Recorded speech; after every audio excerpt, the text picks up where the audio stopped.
नमस्कार, मैं इंदिरा सहारण।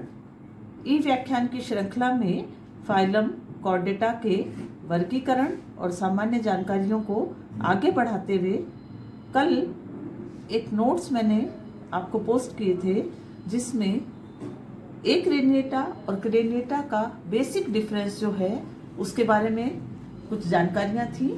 फिर से थोड़ा सा शॉर्ट में रिपीट करेंगे। एक craniata exclusively marine animals, small size chordates, appendages, cephalization, exoskeleton absent और सीलोम जो प्रेजेंट होती है वो एंटेरोसिलिक सीलोम होती है और इन एनिमल्स के अंदर नोटोकॉर्ड प्रेजेंट होती है। Simple type of body structure, they are a Craniata. Craniata group के एनिमल्स एक्वेटिक और टेरेस्ट्रियल दोनों मोड में लाइफ स्पान अपना गुजारते हैं। अधिकांशतः बड़े आकार के वर्टिब्रेट एनिमल्स होते हैं, 2 पेयर ऑफ अपेंडेजेस और उसके साथ साथ सुविकसित हेड, क्रेनियम और एक्सोस्केलेटन बाह्य कंकाल इनमें उपस्थित होता है। इन एनिमल्स में मिलने वाली सीलोम जो होती है वो शाइजोसिलिक सीलोम होती है और यहाँ पर नोटोकॉर्ड जो होती है वो प्रतिस्थापित कर दी जाती है वर्टिब्रल कॉलम के द्वारा। तो ये कुछ सामान्य लक्षण हैं जो कि क्रेनिएटा यानी कि ग्रुप यू कॉर्डेटा को यहाँ रिप्रेजेंट करते हैं। तो हमने प्रोटोकॉर्डेट्स के बारे में काफ़ी डिस्कस कर लिया। आज हम हायर कॉर्डेट्स के बारे में कुछ जनरल इंफॉर्मेशन यहाँ शेयर करने वाले हैं। जैसा कि अभी हमने बात की, Craniata means higher chordate animals. Group का नाम है यू कॉर्डेटा। ये यू कॉर्डेटा जो ग्रुप है यहाँ पर केवल एक ही सब फाइलम इसके अंडर आता है और उस सब फाइलम का नाम है वर्टिब्रेटा, यानी कि ऐसे एनिमल्स जिन एनिमल्स की बॉडी के डॉर्सल सरफेस पर पृष्ठ तल पर वर्टिब्रल कॉलम प्रेजेंट होता है।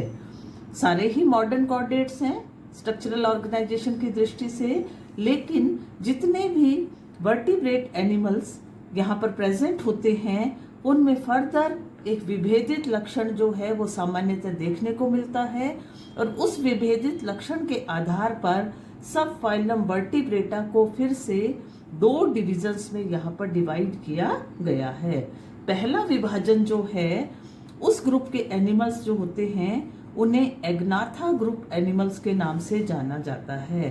फिर से यहाँ रिपीट करना चाहूंगी, ए मतलब एब्सेंट।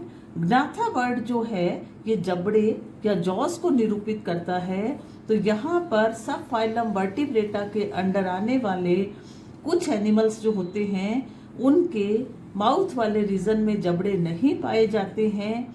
ये जबड़े रहित जंतु होते हैं और ऐसे जंतुओं का जो डिवीजन है उसे एग्नाथा के नाम से जाना जाता है। एग्नाथा ग्रुप वाले जो एनिमल्स हैं, इन एनिमल्स को क्लासिफिकेशन की अगली जो कैटेगरी होती है क्लास या वर्ग, उसके आधार पर 2 क्लासेस में डिवाइड किया गया है। पहली क्लास जो है उसका नाम है ऑस्ट्रिकोडर्मी। ऑस्ट्रिकोडर्मी में काफी बड़े साइज के फिश लाइक एनिमल्स थे जो अब एक्सटिंक्ट हो चुके हैं, विलुप्त हो चुके हैं, जिनके बारे में हमें फर्दर स्टडीज नहीं करनी है।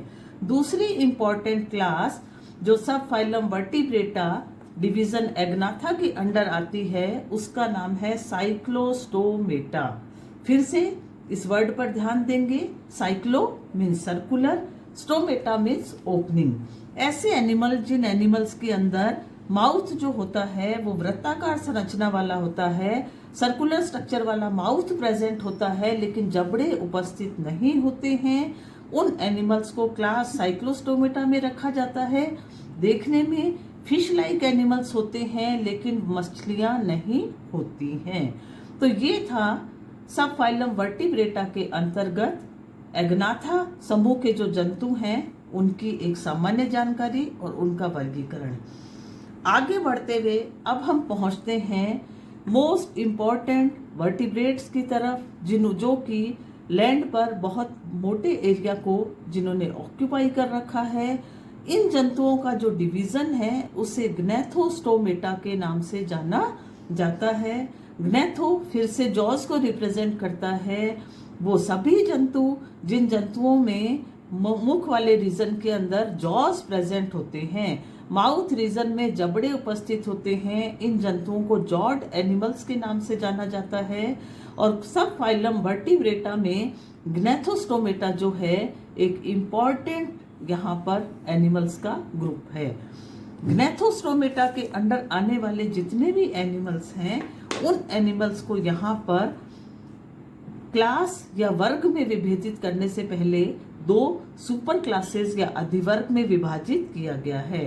पहली सुपर क्लास का नाम है पेसीज। पेसीज में जितनी भी फिशेज आती हैं उन सबको इस सुपर क्लास के अंडर रखा जाता है। मछलियों की जितनी भी जातियां हैं उन सबको आगे 3 वर्गों में या 3 क्लासेस में यहाँ पर डिवाइड किया गया है। पहली क्लास का नाम है प्लेकोडर्मी, दूसरी क्लास का नाम है कॉन्ड्रियाइक्थीस और तीसरी क्लास का नाम है ऑस्टियाइक्थीस।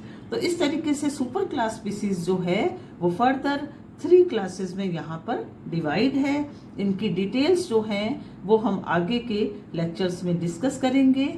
सुपर क्लास स्पीसीज के बाद दूसरी जो सुपर क्लास है उसका नाम है Tetrapoda. Tetra means 4, pods means पैर।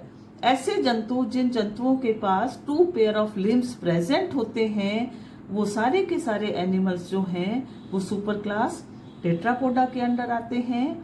और टेट्रापोडा सुपर क्लास के अंडर 4 क्लासेस या 4 वर्ग जो हैं वो हमें फर्दर डिटेल स्टडी करने हैं। पहले का नाम है एम्फीबिया। एम्फीबिया दोहरा जीवन व्यतीत करने वाले। मेंढक बेस्ट एग्जाम्पल, आप सब फेमिलियर हैं। अगली क्लास का नाम है reptilia, creeping animals, first terrestrial vertebrates जिन्हें कहा जाता है।